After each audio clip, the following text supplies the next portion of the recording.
Imagine standing in a place where the air itself seems to shimmer with heat, where the ground cracks under a sun that does not relent, and where silence is so deep you can hear your own heartbeat. This is Death Valley, a name that conjures images of desolation and danger. But deep within this vast, brutal landscape lies a secret, a forgotten road that once carried dreams, fortunes, and the desperate hope of those who dared to cross it.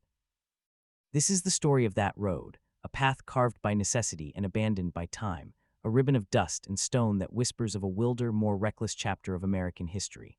The road I am talking about is not the modern paved highway that now cuts through the valley. No, this is something older, something that has been swallowed by the desert and nearly erased from memory. It is the original route, the one that miners, prospectors, and pioneers followed when Death Valley was still a terrifying unknown.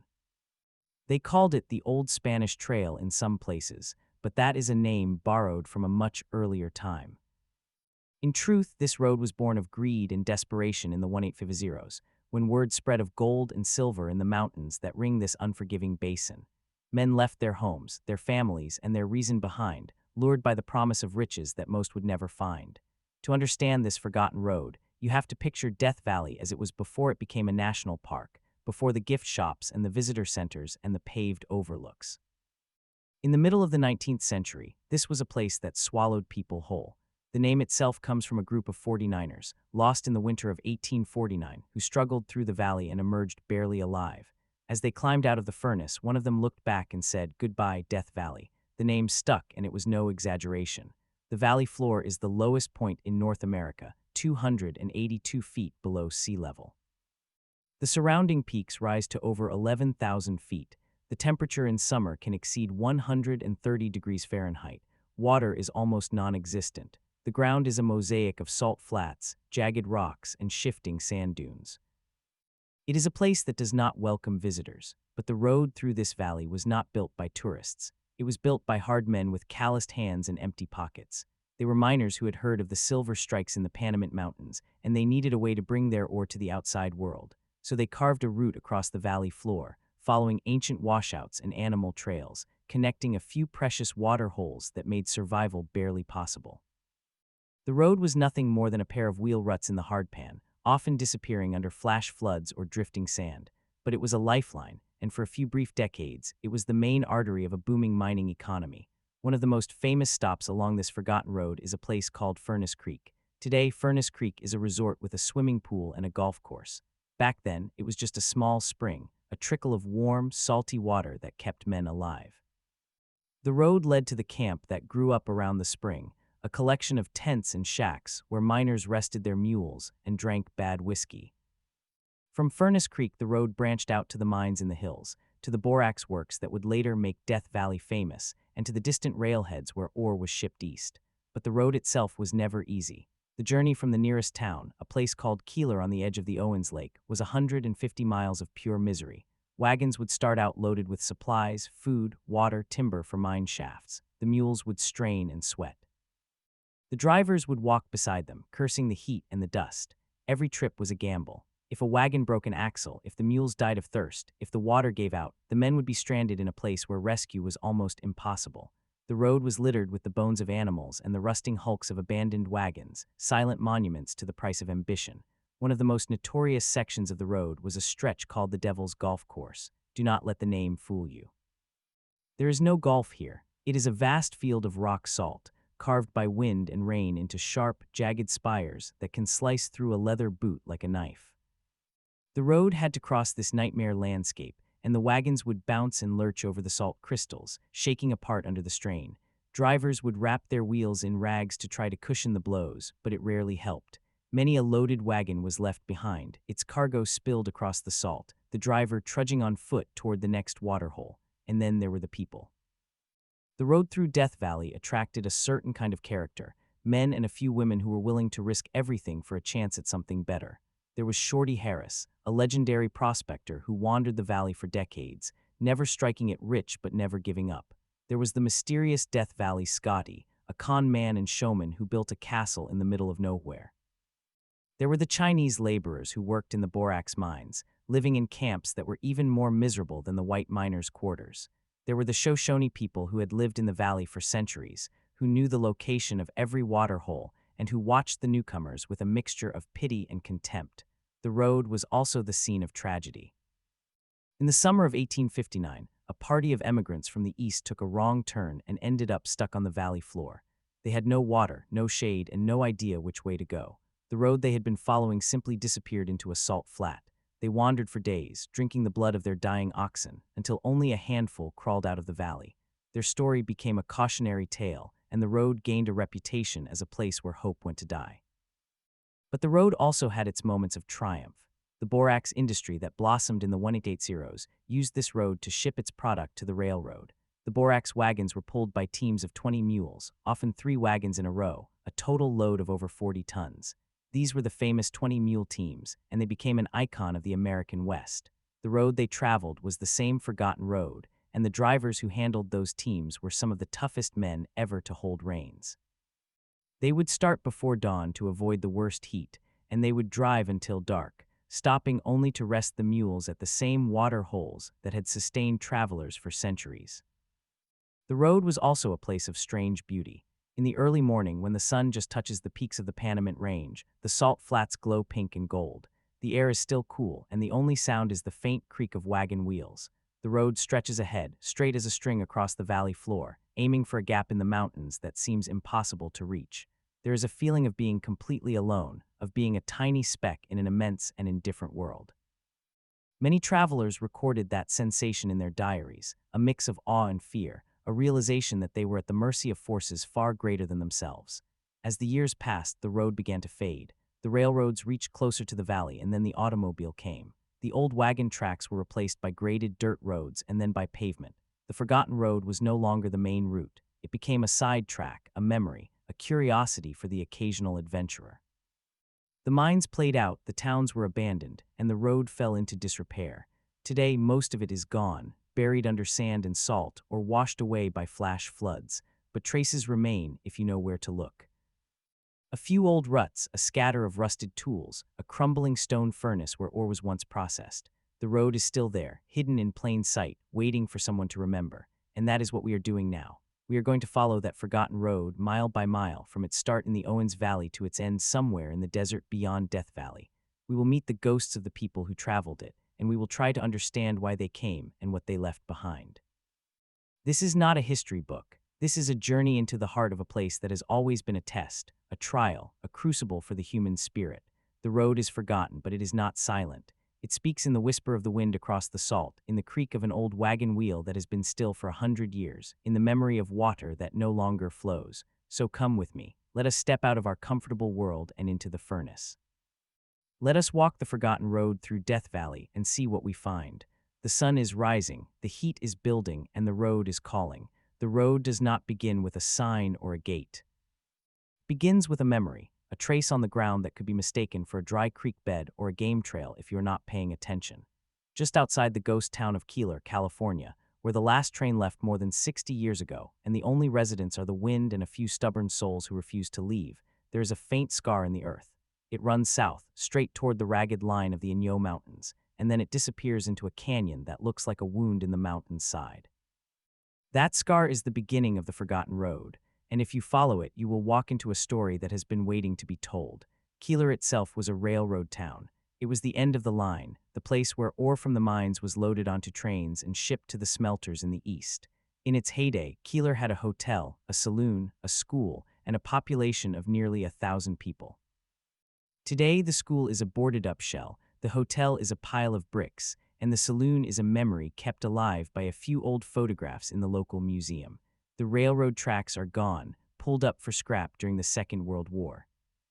But the road that led from Keeler into Death Valley is still there, if you know where to look.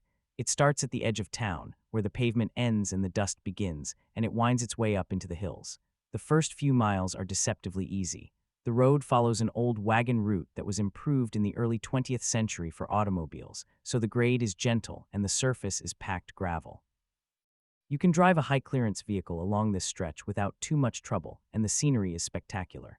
The Owens Valley spreads out behind you, a long, flat basin that was once a vast lake. To the west, the Sierra Nevada rises in a wall of granite and snow. To the east, the Inyo Mountains block the view of what lies beyond. The air is dry and thin, and the sky is a shade of blue that seems almost artificial. It is a beautiful place, but it is also a place that whispers of hardship and loss. The lake that once filled the valley is gone, drained to supply water to Lowe's Angels. The farms that grew alfalfa and cattle are gone, their fields turned to dust. The people who lived here are mostly gone, scattered to cities and suburbs. Only the road remains, and it leads into the furnace. The canyon that the road follows is called the Coso Mountains. It is a narrow, winding passage that cuts through layers of volcanic rock and ancient lava flows.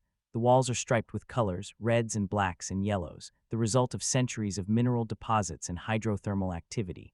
The road is barely wide enough for a single vehicle, and in some places, the cliffs rise straight up on both sides, leaving only a sliver of sky visible overhead. It is a claustrophobic place, and it is easy to imagine the fear that early travelers must have felt as they passed through. There was no room for error, no way to turn around. If a rockfall blocked the way, you were stuck.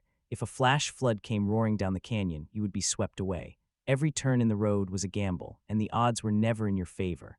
About 10 miles into the canyon, there is a marker. It is a simple stone cairn, erected by someone long ago, and it marks the site of an old stagecoach station. The station was called Coso, and it was a place where travelers could rest and water their animals before continuing into the valley.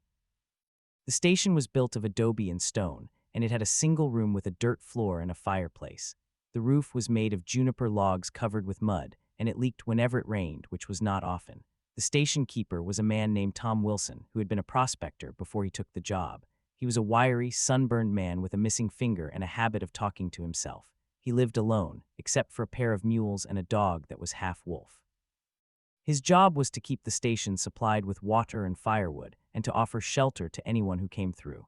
He was paid a few dollars a month by the stage company, but most of his income came from selling whiskey to the miners. The whiskey was cheap and terrible, but the miners did not care. They drank it to forget the heat, the dust, and the loneliness. Tom Wilson's diary, which was discovered years later in a box of old papers, gives a glimpse into life on the road. He wrote about the travelers who passed through, the tired and the desperate and the hopeful. He wrote about a woman who arrived with her 3 children, her husband having died of fever a few days earlier. She had no money and no supplies, and she was heading to the valley to meet her brother, who was working in the borax mines. Tom gave her food and water, and he let her stay for 2 nights. She left on the 3rd morning, walking east with her children in tow. He never learned what happened to her. He wrote about a group of Chinese laborers who were being transported to the mines in a wagon. They were chained together at the ankles, and the driver carried a whip. Tom did not approve, but he said nothing. The Chinese men were quiet and frightened, and they drank water from a bucket like animals. He wrote about a prospector who arrived with a burro loaded with rock samples, convinced that he had found a vein of silver worth a fortune. The prospector was so excited that he could not sit still. He paced around the station, talking nonstop about his discovery. Tom listened politely, but he had seen 100 such men before, and he knew that most of them would end up broke and broken. The prospector went on into the valley, and Tom never saw him again. The road took them all, and it gave nothing back. Beyond Coso, the canyon opens up into a wide, flat valley called the Panamint Valley. This is where the road begins to get serious. The Panamint Valley is a dry lake bed, a vast expanse of cracked mud and alkali dust that stretches for miles. The road crosses this valley in a straight line, following the old survey lines that were laid out by the mining companies. The surface is hard and smooth in some places, but in others it is soft and treacherous. The dust is fine as flour, and it rises in clouds behind any vehicle that tries to cross. It gets into your eyes, your nose, your lungs, and it turns your skin into a gritty paste. The heat is intense. Even in the spring, the temperature can reach 100 degrees by noon. In the summer, it is a death trap. The road through the Panamint Valley was the section that claimed the most lives. Horses and mules would collapse from heatstroke, and their drivers would have to shoot them and leave them to rot. The carcasses would dry in the sun, their hides shrinking tight against their bones, and they would remain there for years, bleached white by the sun, as grim signposts for the next traveler. There is a story about a man named John L. Smith, who tried to cross the Panamint Valley in August of 1873. He was a prospector from Virginia City, a big man with a red beard and a loud laugh. He had heard rumors of a silver strike in the Panamint Mountains, and he was determined to get there before the rush. He loaded his wagon with supplies and set out from Keeler with 2 mules. He made it to Coso without incident, but by the time he reached the Panamint Valley, the heat was unbearable. His water ran out. He tried to dig for water in the dry lake bed, but he found only bitter alkali. His mules grew weak and began to stagger. He abandoned the wagon and tried to walk, carrying a canteen and a rifle. He walked for 2 days, his tongue swelling in his mouth, his vision blurring. He saw mirages, lakes of cool blue water that vanished as he approached. He heard voices calling his name. On the third day, he found a small spring at the base of a rocky hill, a trickle of water that tasted of sulfur and salt. He drank until he vomited, and then he drank again. He made it to the mining camp a week later, but he was never the same. He had lost 40 pounds, and his skin was cracked and blistered. He stayed in the valley for a year, but he never found the silver he was looking for. He eventually left and moved to Oregon, where he became a farmer. He never spoke of the road again. The road continues across the Panamint Valley and then climbs into the Panamint Mountains. This is the hardest part of the journey, the ascent through the mountains that separate the Panamint Valley from Death Valley itself. The road is steep and rocky, switchbacking up the slopes in a series of tight turns that would have been nearly impossible for a loaded wagon. The drivers had to double-team their mules, using ropes and block and tackle to pull the wagons up the steepest sections. Sometimes the wagons would tip over, spilling their cargo down the mountainside. The drivers would then have to climb down, retrieve what they could, and hoist it back up by hand. It was painstaking, exhausting work, and it could take days to cover a few miles. At the top of the pass, there is a place called Town Pass. It is not a town, never was, just a notch in the ridge where the road crosses from one valley to the other. The view from the pass is stunning. To the west, the Panamint Valley stretches out like a faded brown carpet. To the east, Death Valley opens up, a vast, shimmering basin that seems to go on forever. The colors are incredible, reds and oranges and purples, layered like a painting that someone forgot to finish. The air is still and hot, and the only sound is the wind whistling through the rocks. It is a place that makes you stop and stare, a place that reminds you of how small you are. The early travelers must have felt a mix of emotions as they reached this point. Relief, because they had made it over the mountains. Dread, because they still had to cross the valley below. And a strange kind of awe, because there is something about Death Valley that gets inside you, that changes the way you see the world. From Town Pass, the road descends into the valley, dropping nearly 2,000 feet in a few miles. The road is loose gravel and sand, and it is easy to lose control if you are not careful. The heat becomes more intense with every foot of elevation lost. The air becomes thicker and heavier, and it feels like you are breathing through a wet towel. The vegetation changes, too. The piñon pines and junipers of the mountains give way to creosote bushes and mesquite, and then to nothing but salt and rock.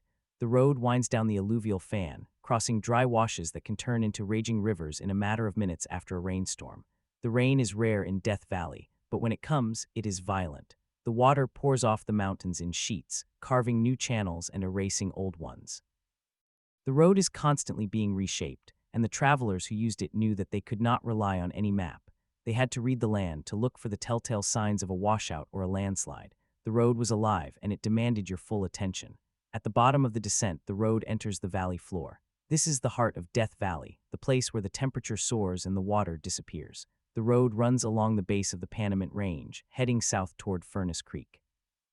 This section is called the Emigrant Road, a name that comes from the ill-fated party of emigrants who got lost here in 1849.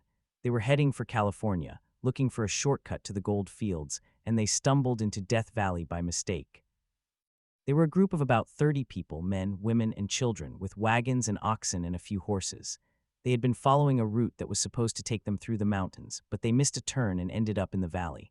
They wandered for weeks trying to find a way out. Their oxen died. Their food ran out. They drank the water from the salt springs, which made them sick. They burned their wagons for firewood. They argued and fought and prayed. In the end, most of them survived, but they never forgot the experience. One of the women, a Mrs. Breyer, wrote about it later. She said that the valley was a place where the sun tried to kill you, where the earth tried to swallow you, where every step was a battle. She said that the road through Death Valley was the most terrible road she had ever traveled, and she was right. The emigrants left their mark on the valley. They carved their names on rocks. They abandoned their wagons and their tools. They buried their dead. One of the wagons was found years later, half buried in the sand, its iron wheels rusted and its wooden frame crumbling. Someone took a wheel from that wagon and hung it on a fence at Furnace Creek, where it became a landmark. The wheel is still there, a symbol of the road and the people who traveled it. It is a reminder that the road has a history, that it is not just a path through the desert, but a record of human struggle and endurance. As you travel south along the Emigrant Road, you pass the site of the old Harmony Borax Works. This was the first large-scale borax operation in Death Valley, and it was the reason the 20-mule teams were born. The works were built in 1883, and they processed the borax that was mined from the nearby flats. The borax was refined at the works, then loaded onto wagons and hauled to the railroad. The road from Harmony to the railroad was 165 miles, and it took the teams about 10 days to make the trip. They carried up to 40 tons of borax, a load that required a team of 18 mules and 2 horses, though they were always called 20-mule teams. The drivers were experts at handling the animals, using a system of lines and whistles to command the team. They sat on a high seat above the wagon, exposed to the sun and the wind, and they drove from dawn to dusk. It was a brutal job, but it paid well, and the drivers were proud of their skill. The ruins of Harmony Borax Works are still there, a collection of crumbling stone buildings and rusting machinery. The vats where the borax was boiled are now empty, their iron walls flaking away. The smokestack stands like a finger pointing at the sky. The wind whistles through the gaps in the walls, and the sand piles up against the foundations. It is a lonely place, a ghost of an industry that once kept the road alive. The road itself passes right by the works, and you can see the old wagon tracks leading away from the refinery, heading south toward the next waterhole. That waterhole is called Tule Spring. It is a small, brackish spring that emerges from a crack in the salt crust, surrounded by a cluster of scrubby willows. The water is warm and tastes of sulfur, but it is drinkable, and it was one of the most important stops on the road. The mules would be watered here, and the drivers would fill their barrels. The spring was also a gathering place, a spot where travelers would meet and share news. There are stories of card games played by lantern light, of arguments that turned into fights, of quiet conversations between strangers who would never see each other again. Tule Spring was a piece of the outside world, a tiny point of connection in the vast emptiness. Beyond Tule Spring, the road continues south, skirting the edge of the salt flats. The salt flats are the most desolate part of the valley. They are a blinding white expanse, a crust of salt that can be as much as 1,000 feet thick in some places. The surface is cracked into polygonal shapes, and it crunches underfoot like broken glass. The heat is so intense that the salt shimmers and dances, creating mirages that look like pools of water. The road crosses the salt flats at their narrowest point, a strip of harder ground that was once the shoreline of an ancient lake. The crossing is only a few miles wide, but it feels like an eternity. The salt reflects the sun, and the glare can cause snow blindness if you are not careful. The early travelers covered their faces with cloth and wore dark glasses made of smoked glass, but it was never enough. Many of them suffered from eye damage, and some went blind. The road leaves the salt flats and climbs a low ridge, entering a region called the Amargosa Desert. This is the final stretch of the Forgotten Road, the part that leads out of Death Valley and into the Mojave Desert. The landscape changes here. The salt gives way to gravel and sand, and the mountains recede into the distance. The road becomes wider and straighter, and it is easier to travel, but there is still a sense of isolation, of being far from anywhere that matters. The road passes through the ghost towns of Rhyolite and Beatty, both of which were born during the mining booms and died when the ore ran out. Rhyolite is a tourist attraction now, with a few restored buildings and a museum, but Beatty is still alive, a small town that survives on tourism and a little bit of mining. The road goes right through the center of Beatty, past the gas stations and the motels, and then it joins the modern highway, the paved road that leads to Las Vegas. At that point, the Forgotten Road disappears, swallowed by the asphalt and the traffic. But the old road is still there, running parallel to the highway for a few miles, a faint trace of gravel and dirt that is slowly being reclaimed by the desert. And that is where the road ends, not with a bang, but with a whimper. It does not lead to a grand destination, to a city or a monument. It just fades away, becoming part of the landscape, part of the memory of the people who traveled it. The road is forgotten, but it is not gone. It is still there, waiting for someone to walk it, to listen to its stories, to feel the heat and the silence and the weight of history. And if you do walk it, you will understand why it matters, because the road is not just a path through the desert. It is a testament to the human spirit, to the stubbornness that drives people to cross impossible places in search of something better. It is a reminder that the world is full of forgotten roads, and that every one of them has a story to tell. The sun is high now. The heat is pressing down like a physical weight. The road stretches ahead, shimmering in the distance. There are no wagons, no mules, no miners with their picks and their dreams. There is only the wind and the salt and the silence. But the road is still calling, and if you listen, you can hear it. It whispers of the men who died, the women who wept, the children who grew up too fast. It whispers of the dawns that broke over the Panamint Range, painting the valley in shades of pink and gold. It whispers of the nights when the stars were so bright that they seemed to burn, and the cold was so sharp that it cut through every layer of clothing. The road remembers everything, and it is waiting to share its secrets with anyone who will listen. So listen, the road is speaking. Can you hear it? You can hear it in the wind that sweeps across the salt flats, a low, mournful sound that seems to carry the voices of all who passed this way. It is a sound that has no beginning and no end, a constant presence that wraps around you like a shroud. The road speaks in more than just whispers, though. Sometimes it speaks in the sharp crack of a rock splitting under the heat, a sound like a gunshot that echoes across the empty basin.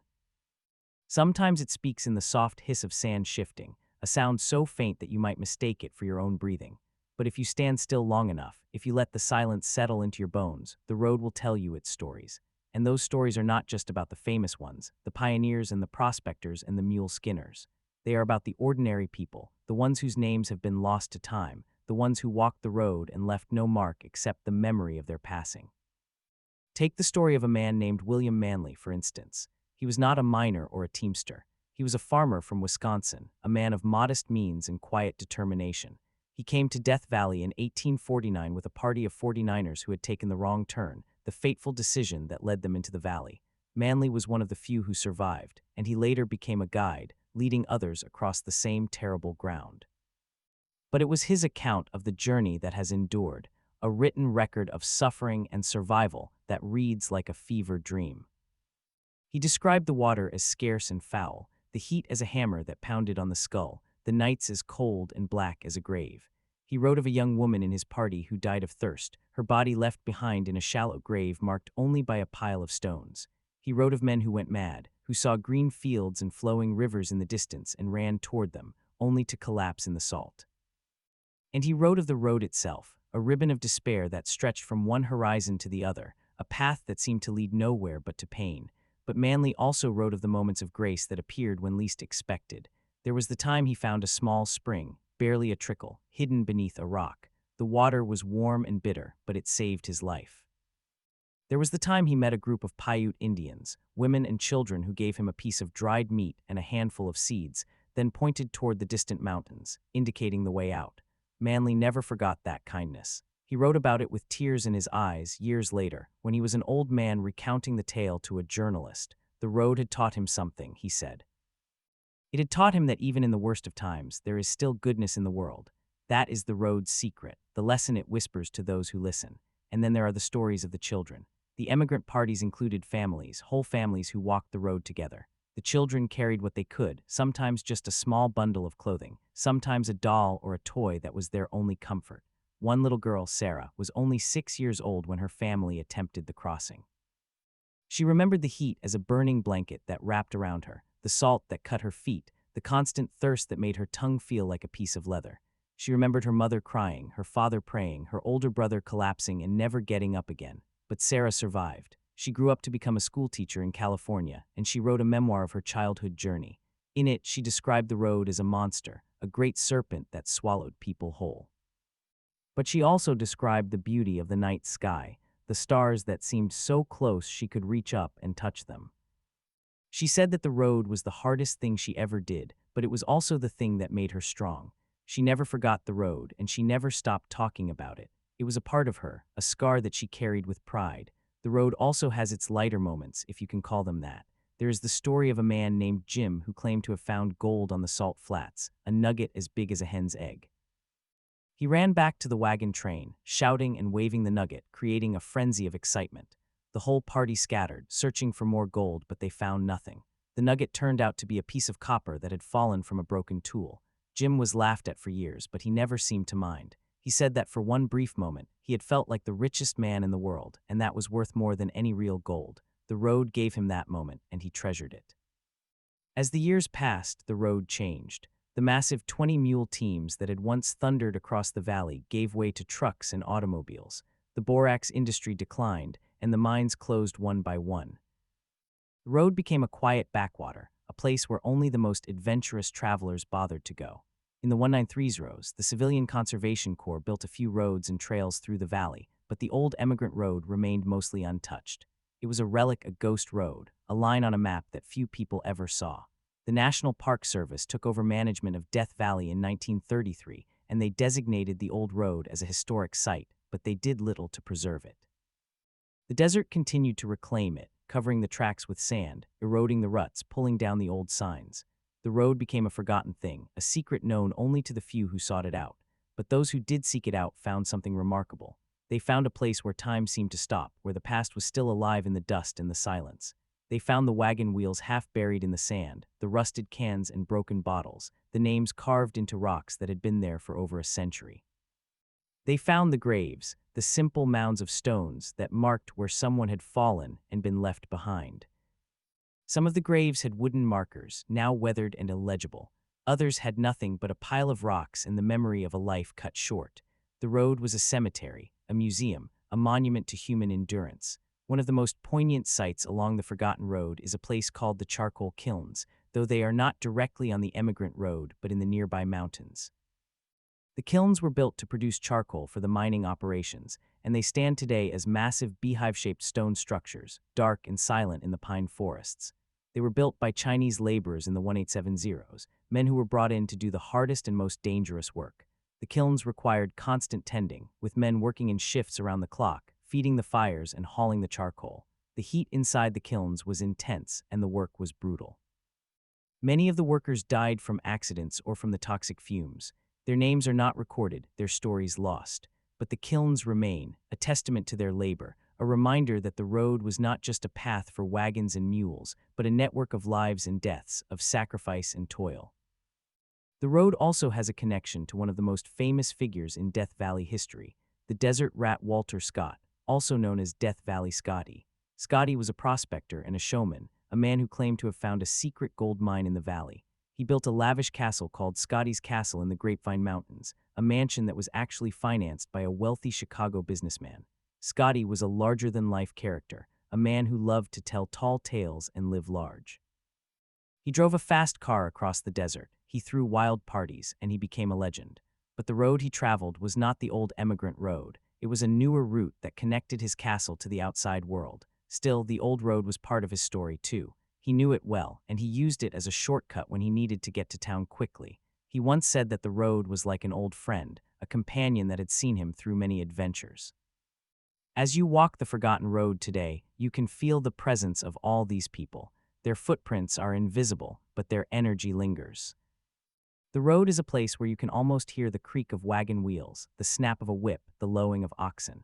It is a place where the heat waves dance and the mirages shimmer, and you can imagine you see a team of mules in the distance, their ears flopping, their tails swishing, their driver shouting commands.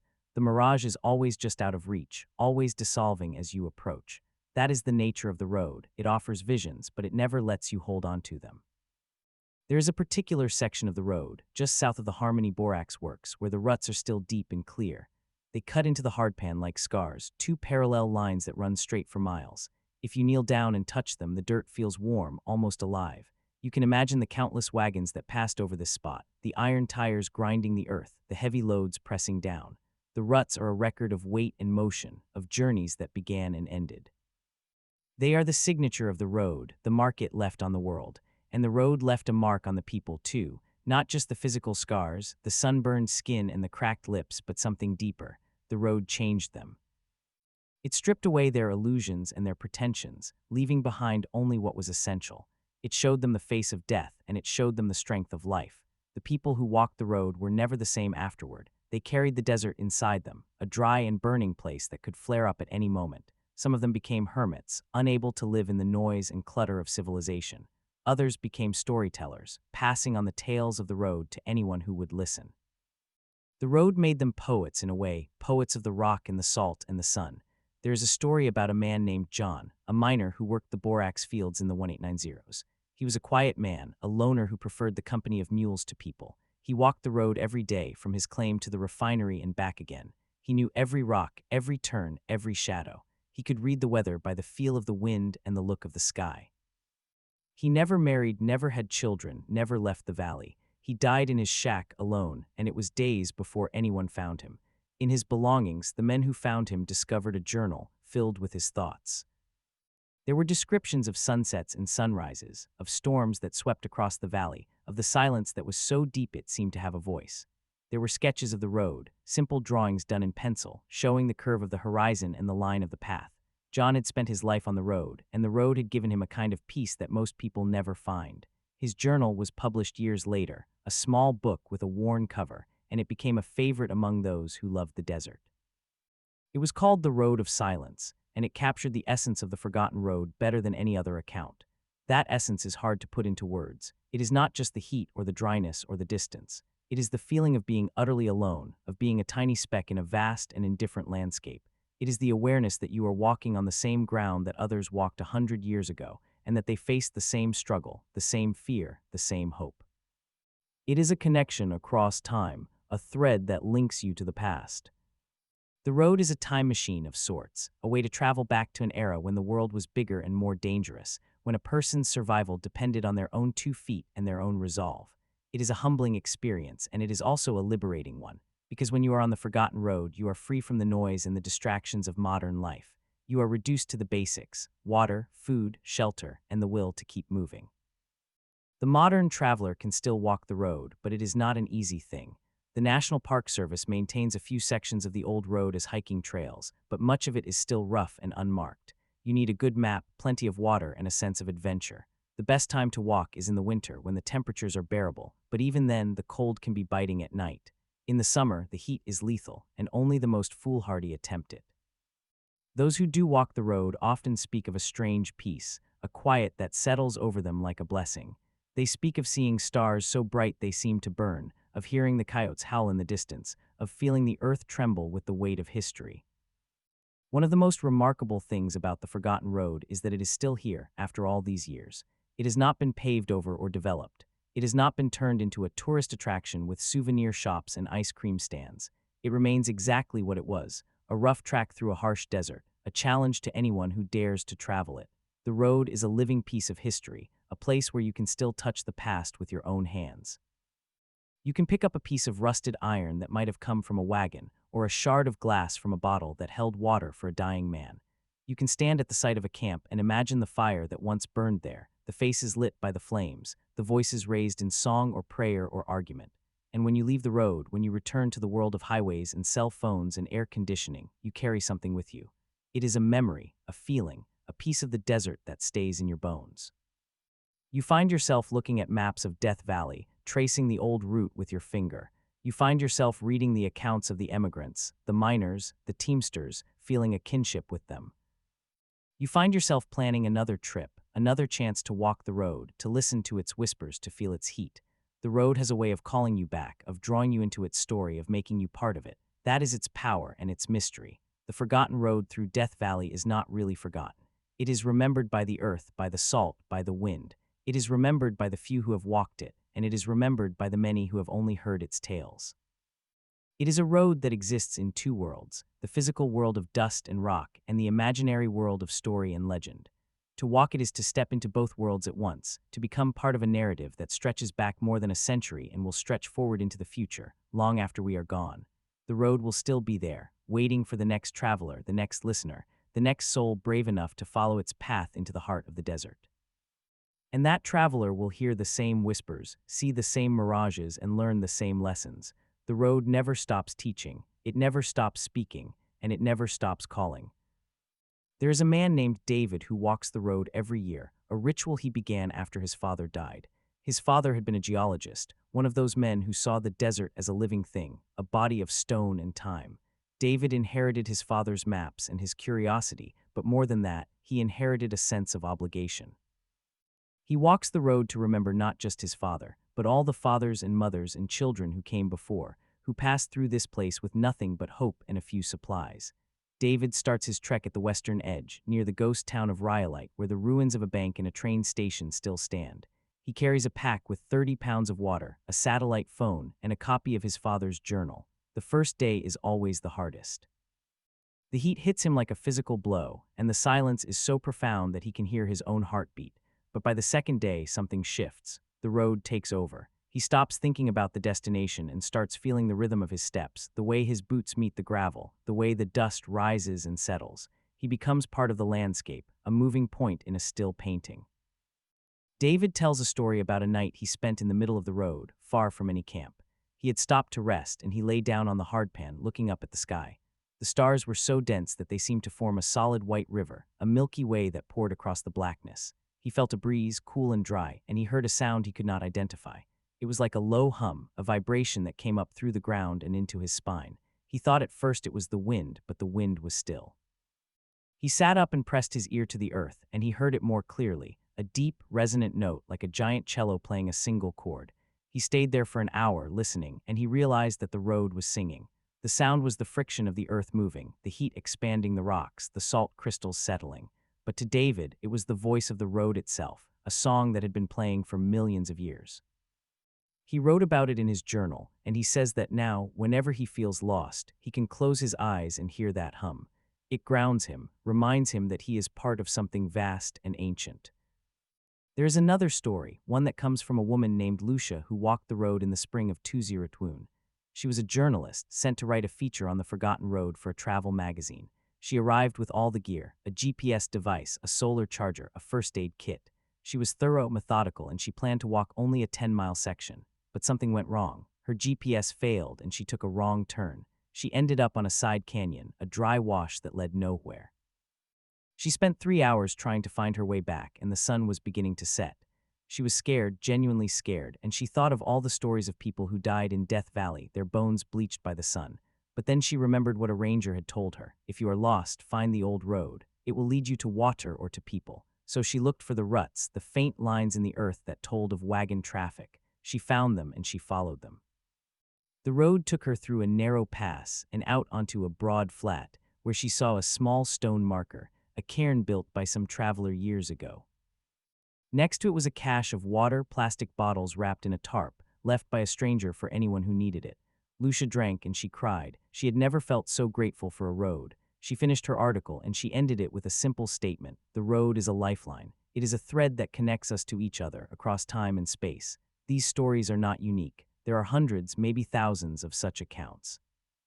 People who have walked the forgotten road come away with a sense of having been tested and of having passed. The road does not discriminate. It challenges everyone equally.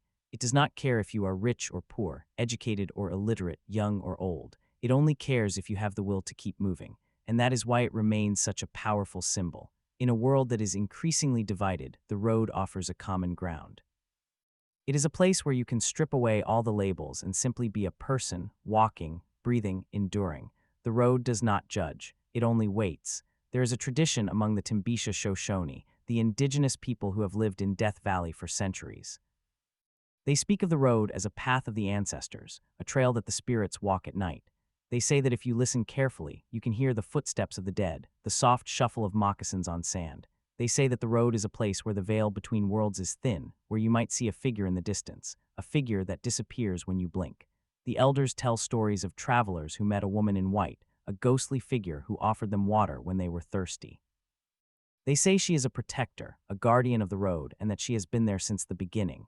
The Timbisha Shoshone do not fear the road. They respect it. They know that it is alive, that it breathes with the wind and the heat, that it remembers every footfall. The forgotten road through Death Valley is not just a historical artifact. It is a living teacher. It teaches patience because the desert moves at its own pace. It teaches humility because no matter how strong you are, the heat will humble you. It teaches gratitude because every sip of water becomes a miracle. And it teaches connection because when you are on the road, you are part of a story that began long before you and will continue long after. The road is a reminder that we are all travelers, all passing through, all leaving behind a mark, however faint. It is a reminder that the journey matters more than the destination, and that the path itself is the destination. So what does it mean to walk the forgotten road today? It means stepping away from the noise of the world and into a silence that is both terrifying and beautiful. It means confronting your own limits, your own fears, your own mortality. It means discovering that you are stronger than you thought and that you are never truly alone. The road is crowded with ghosts, but they are friendly ghosts. They walk beside you, sharing the burden, pointing the way. And when you reach the end, wherever that end may be, you will look back and see that the road has become a part of you. You will carry it in your bones, in your memory, in your voice. You will tell its story, and the story will live on. And that is the true miracle of the forgotten road. It is not forgotten at all. It is remembered by every person who has ever walked it, every person who has ever read about it, every person who has ever dreamed of it. It is a road that exists in the heart as much as in the desert. It is a road that leads not just across the valley, but into the deepest parts of ourselves. It is a road that asks only one thing, that we keep walking, keep searching, keep listening. And if we do, we will hear the whispers, the creak of wagon wheels, the snap of a whip, the lowing of oxen. We will see the mirages, the shimmering visions of a life that once was, and we will know that we are part of something greater than ourselves. We are part of the road, and the road is eternal. I have heard a story from a man named Ezra, a retired geologist who walked the road in the autumn of 2019. He was not looking for anything spiritual. He was simply curious about the rock formations, the salt flats, the erosion patterns that had sculpted the land over eons. But the road had other plans for him. On the third day, he found a piece of iron half buried in the sand. It was a wagon wheel rim, rusted and cracked, but still holding its shape. He knelt and ran his fingers over the metal, and he felt a jolt, almost electric, as if the wheel still carried the energy of the journey it had made more than a century ago.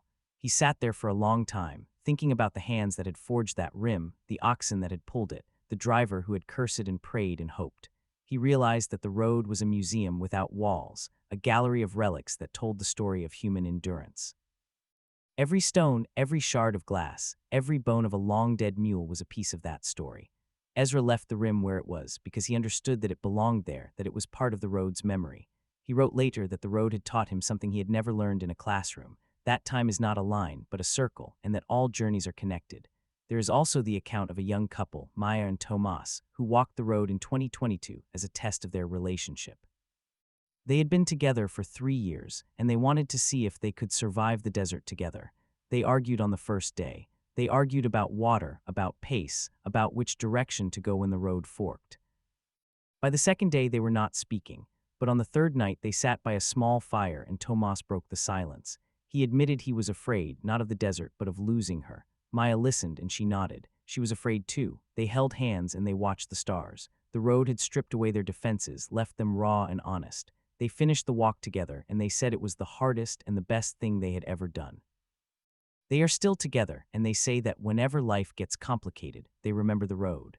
They remember that they can walk through anything as long as they walk together. These stories and so many others keep the road alive. They are the water that nourishes the memory of the forgotten path. And now, as I sit here, miles away from that desolate valley, I feel the pull of the road. I feel it in my bones, in the soles of my feet, in the rhythm of my breath. I know that one day I will walk it. I will feel the heat and the silence and the hum. I will see the ghosts and hear the whispers, and I will become part of the story, a new thread in the endless weave. The forgotten road through Death Valley is not a place you visit. It is a place that visits you. It stays with you in the quiet moments in the dreams, in the sound of wind through a crack in the window. It is a road that has no end because it exists beyond geography, beyond time. It is a road of the soul, a path that leads inward, toward the heart of what it means to be human. So if you ever find yourself standing at its edge, with the heat shimmering on the horizon and the silence pressing in, do not turn away. Step forward. Let the road take you. It will not lead you astray. It will lead you home.